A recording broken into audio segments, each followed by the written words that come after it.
Evaluate the significance of forests.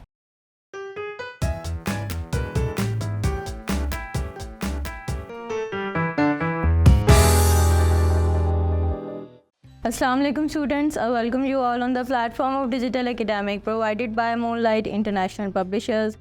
आज का हमारा टॉपिक ये है कि हमने ये एवेल्यूएट करना है कि फ़ॉरेस्ट की क्या अहमियत है हमारी ज़िंदगी में। सबसे पहले इम्पॉर्टेंट चीज़ ये कि जंगलात उन तमाम चीज़ों के लिए इम्पॉर्टेंट हैं जो ज़िंदा हैं, यानी ज़िंदा जानदारों के लिए जंगलात इम्पॉर्टेंट हैं। क्यों? क्योंकि हमें सांस लेने के लिए ऑक्सीजन की ज़रूरत है और सबसे ज़्यादा ऑक्सीजन फॉरेस्ट से या दरख्तों से प्रोड्यूस होती है।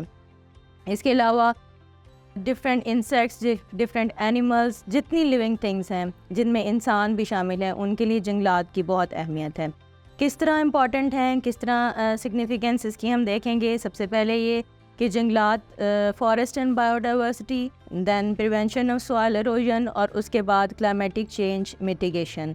तो सबसे पहले हम डिस्कस करेंगे जंगलात, फॉरेस्ट एंड बायोडाइवर्सिटी। बायोडाइवर्सिटी, जैसे मैंने पहले भी बताया था कि वो जगह, वो एरिया जहाँ पे तमाम किस्म की लाइफ आपको देखने को मिलती है। तो जंगलात या फॉरेस्ट वो एक बेस्ट प्लेस हैं जहाँ पे हमें variety of animals, variety of plants, variety of micro organisms देखने को मिलते हैं। यानी कि हर तरह की लाइफ जंगलात के अंदर पाई जाती है।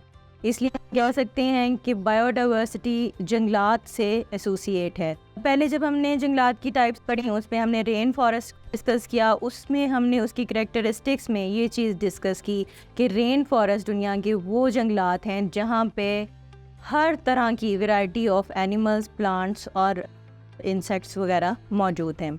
सॉइल एरोजन की अगर हम बात करें तो जंगलात सॉइल एरोजन को प्रिवेंट करते हैं। वो कैसे प्रिवेंट करते हैं? जैसे हमने देखा कि सैलाब आते हैं, सैलाब में पानी अपने साथ बहा के ज़मीन की टॉप लेयर को अपने साथ बहा के ले जाता है। लेकिन जितने ज़्यादा जंगलात या दरख्त मौजूद होंगे वो ज़मीन के से वो न्यूट्रिएंट्स गायब नहीं होने देंगे, उस पानी के साथ उसको महफूज रखेंगे।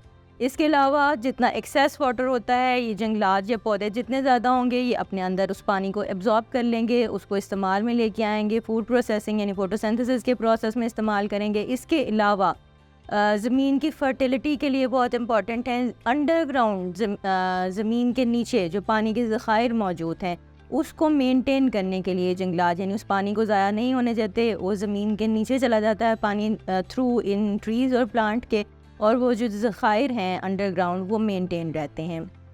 लास्ट में हम देखेंगे कि क्लाइमेट चेंज को किस तरह ये प्रॉपरली मेंटेन करता है। अगर सपोज़ हम ये करें कि ये जंगलात कम हो जाएं या कट हो जाएं, ये ज़मीन के ऊपर मौजूद ना हो दरख्त, तो सबसे इम्पॉर्टेंट जो ड्रॉबैक उसका हमारे लिए होगा वो ये होगा कि एटमॉस्फेयर में कार्बन डाइऑक्साइड की परसेंटेज इंक्रीज़ हो जाएगी।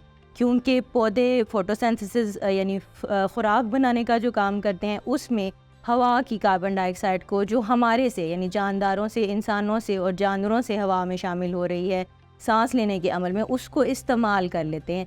अगर जंगलात ज़मीन से कट हो जाएं या रिमूव हो जाएं या कम हो जाएं तो हवा की कार्बन डाइऑक्साइड ज़्यादा हो जाएगी और वहाँ पर ऑक्सीजन की परसेंटेज कम हो जाएगी। इसका मतलब क्या है कि हम इंसान या जानवर जो सांस ले रहे हैं उन्हें वो सप्लाई ऑक्सीजन की नहीं मिलेगी। यानी इन शॉर्ट हम ये कह सकते हैं कि हमारे लिए सांस लेना भी मुश्किल हो जाएगा। तो बच्चों, आज आपने देखा कि किस तरह जंगलात या फॉरेस्ट का होना हमारे लिए भी, बाकी जानदारों के लिए भी, जो ज़िंदा चीज़ें हैं उनके लिए कितना ज़रूरी है। इंशाल्लाह नेक्स्ट लेक्चर में नेक्स्ट इन्फॉर्मेशन के साथ। अल्लाह हाफ़िज़।